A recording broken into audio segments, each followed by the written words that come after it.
ओम श्री सांब शिवाय नमः। ओम श्री गणेशाय नमः।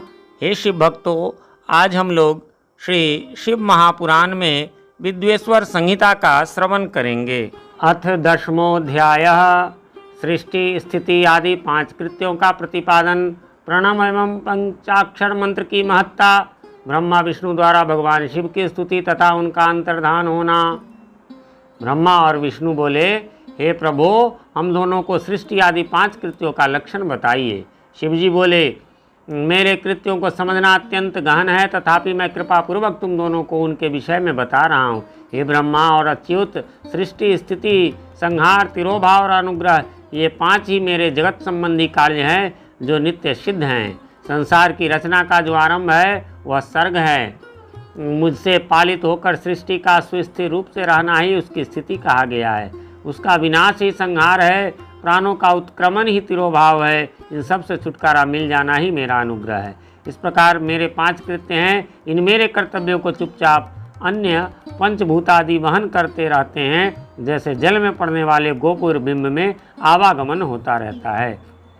सृष्टि आदि जो 4 कृत्य हैं वे संसार का विस्तार करने वाले हैं। 5वां कृत्य अनुग्रह मोक्ष का हेतु है। वह सदा मुझ में ही अचल भाव से स्थिर रहता है। मेरे भक्तजन इन 5 कृत्यों को 5 भूतों में देखते हैं। सृष्टि भूतल में, स्थिति जल में, संहार अग्नि में, तिरोभाव वायु में और अनुग्रह आकाश में स्थित है। पृथ्वी से सबकी सृष्टि होती है, जल से सबकी वृद्धि होती है, आग सबको जला देती है, वायु सबको एक स्थान से दूसरे स्थान को ले जाती है और आकाश सबको अनुग्रहित करता है। यह विद्वान पुरुषों को जानना चाहिए। इन 5 कृत्यों का भार वहन करने के लिए ही मेरे 5 मुख हैं। 4 दिशाओं में 4 मुख हैं और इसके बीच में 5वां मुख है। हे पुत्रों, तुम दोनों ने तपस्या करके प्रसन्न हुए मुझ परमेश्वर से भाग्यवश सृष्टि और स्थिति नामक 2 कृत्य प्राप्त किए हैं। ये दोनों तुम्हें बहुत प्रिय हैं। इसी प्रकार मेरे विभूति स्वरूप रुद्र और महेश्वर ने 2 अन्य उत्तम कृत्य संहार और तिरोभाव मुझसे प्राप्त किए हैं, परंतु अनुग्रह नामक कृत्य कोई नहीं पा सका। उन सभी पहले के कर्मों को तुम दोनों के ने समयानुसार भुला दिया। रुद्र और महेश्वर अपने कर्मों को नहीं भूले हैं, इसलिए मैंने उन्हें अपनी समानता प्रदान की है। वे रूप, वेश, कृत्य, वाहन, आसन और आयुध आदि में मेरे ही समान है। पुत्रों, मेरे ध्यान से शून्य होने के कारण तुम दोनों में मूढ़ता आ गई है। मेरा ज्ञान रहने पर महेश के समान अभिमान और स्वरूप नहीं रहता। इसलिए मेरे ज्ञान की सिद्धि के लिए मेरे ओंकार नाम मंत्र का तुम दोनों जप करो। यह अभिमान को दूर करने वाला है। पूर्व काल में मैंने अपने स्वरूप भूत मंत्र का उपदेश किया है, जो ओंकार के रूप में प्रसिद्ध है। वह महामंगलकारी मंत्र है। सबसे पहले मेरे मुख से ओंकार अर्थात ओम प्रकट हुआ, जो मेरे स्वरूप का बोध कराने वाला है। ओंकार वाचक है और मैं वाच्य हूँ। यह मंत्र मेरा स्वरूप ही है। प्रतिदिन ओंकार का नित्य स्मरण करने से मेरा ही सदा स्मरण होता रहता है। पहले मेरे उत्तरवर्ती मुख से आकार, पश्चिम मुख से उकार, दक्षिण मुख से मकार, पूर्ववर्ती मुख से बिंदु तथा मध्यवर्ती मुख से नाद उत्पन्न हुआ। इस प्रकार 5 अवयवों से युक्त होकर ओंकार का विस्तार हुआ है।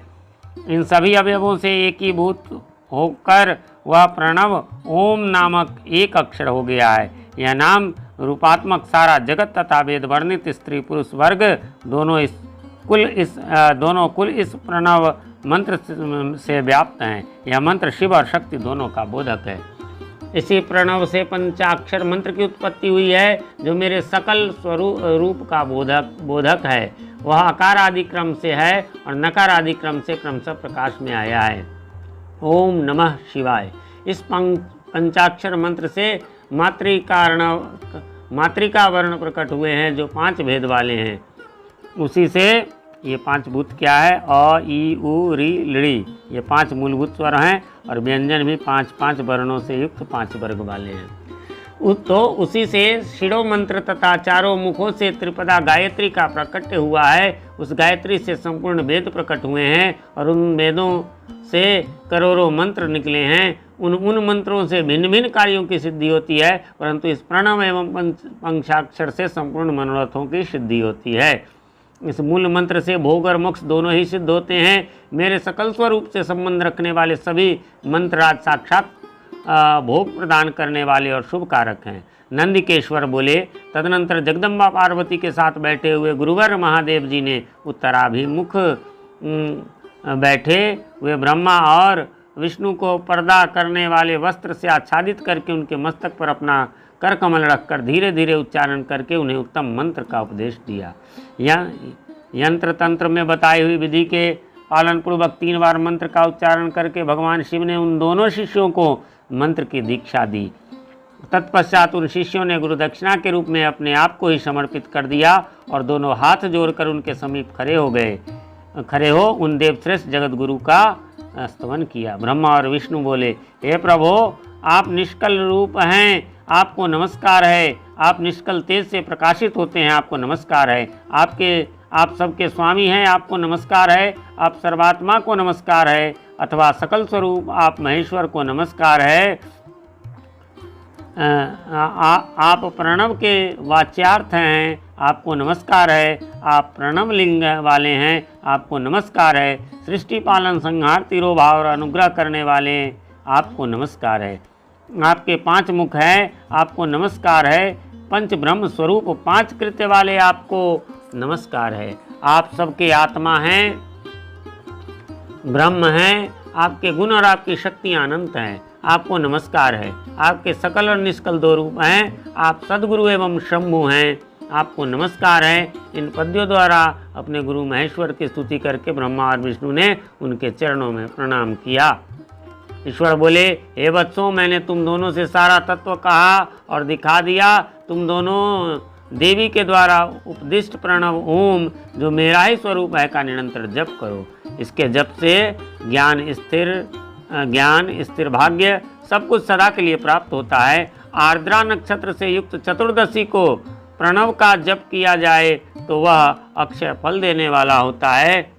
सूर्य की संक्रांति से युक्त महा आर्द्रा नक्षत्र में एक बार किया हुआ प्रणव जप कोटि गुने जप का फल देता है। मृगशिरा नक्षत्र का अंतिम भाग तथा पुनर्वसु का आदि भाग पूजा, होम और तर्पण आदि के लिए सदा आर्द्रा के समान ही होता है, यह जानना चाहिए। मेरा या मेरे लिंग का दर्शन प्रभात काल में ही प्रायः तथा संगव अर्थात मध्याह्न काल के पूर्व काल में करना चाहिए। मेरे दर्शन पूजन के लिए चतुर्दशी तिथि निशिथ व्यापनी अथवा प्रदोष व्यापनी लेनी चाहिए, क्योंकि परिवर्तनीय अर्थात अमावस्या तिथि से संयुक्त चतुर्दशी की ही प्रशंसा की जाती है। पूजा करने वालों के लिए मेरी मूर्ति तथा लिंग दोनों समान है, फिर भी मूर्ति की अपेक्षा लिंग का स्थान श्रेष्ठ है। इसलिए मुमुक्षु पुरुषों को चाहिए कि वे वेर अर्थात मूर्ति से भी श्रेष्ठ समझकर लिंग का ही पूजन करें। लिंग का ओमकार मंत्र से और वेर का पंचाक्षर मंत्र से पूजन करना चाहिए। शिवलिंग की स्वयं ही स्थापना करके अथवा दूसरों से भी स्थापना करवाकर उत्तम द्रव्य में उपचारों से पूजा करनी चाहिए। इससे मेरा पद सुलभ ही हो जाता है। इस प्रकार उन दोनों शिष्यों को उपदेश देकर भगवान शिव वहीं अंतर्धान हो गए।